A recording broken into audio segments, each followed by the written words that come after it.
remember, we're still quite undeveloped. I mean, our whole king side is undeveloped.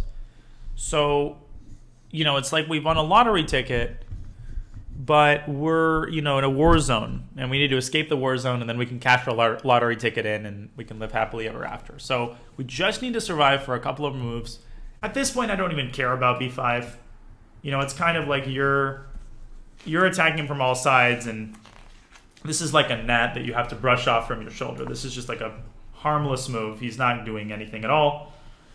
Remember, I talked about kinetic and potential energy. You want to look at where it's ultimately going, not only where it's currently placed. And that's a very important distinction, because sometimes you look at a piece and you just dismiss, a piece is terrible, but it's actually, in the airport waiting for its connection flight to frickin' Venice.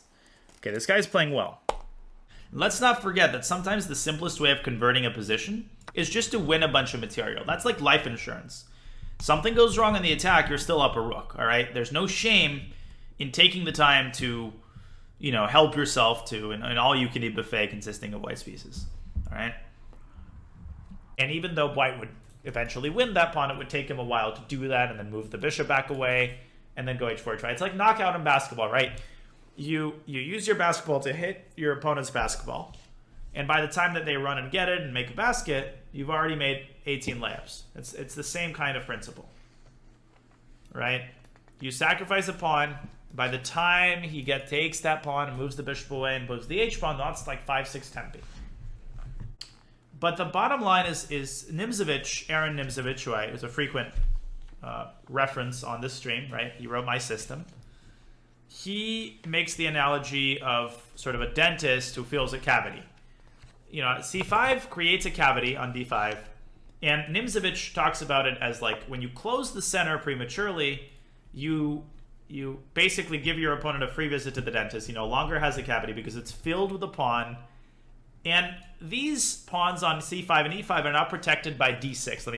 That's part of the appeal of building this kind of pawn chain, is we can just, it's very, very solid. We don't need to keep maintaining it, right?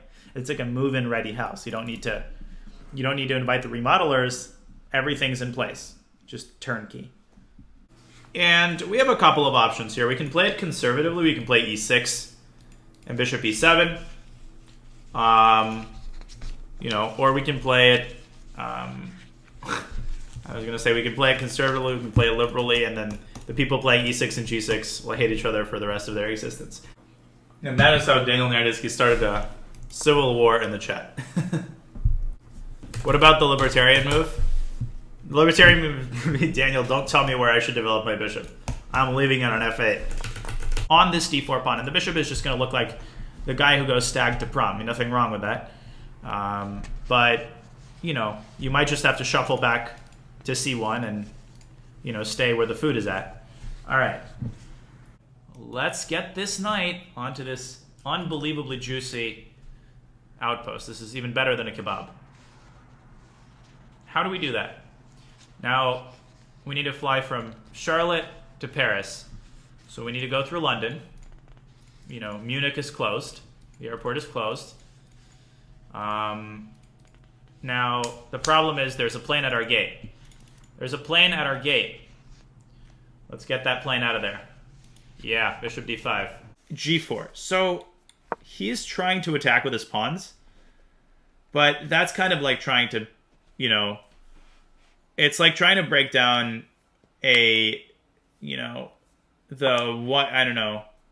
a fence with a noodle that you take to the pool, because he just doesn't have enough resources to break this down, and now he blunders a bishop.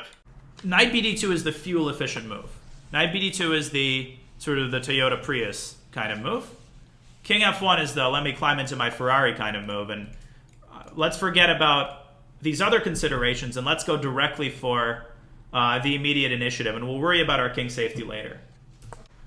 Nothing wrong with the Toyota Prius.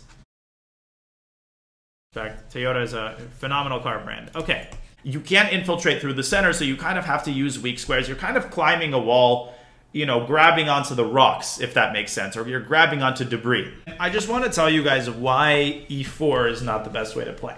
And when I look at this, it's like if you're a pianist and you're hearing somebody play the wrong notes in a Bach. right? It grates on your ears. It grates on your eyes. Thank you, I am Crom. So it's just the fact that you fianchettoed the bishop and played e4. It's hard to defend this pawn. I don't know if it makes sense what I'm saying.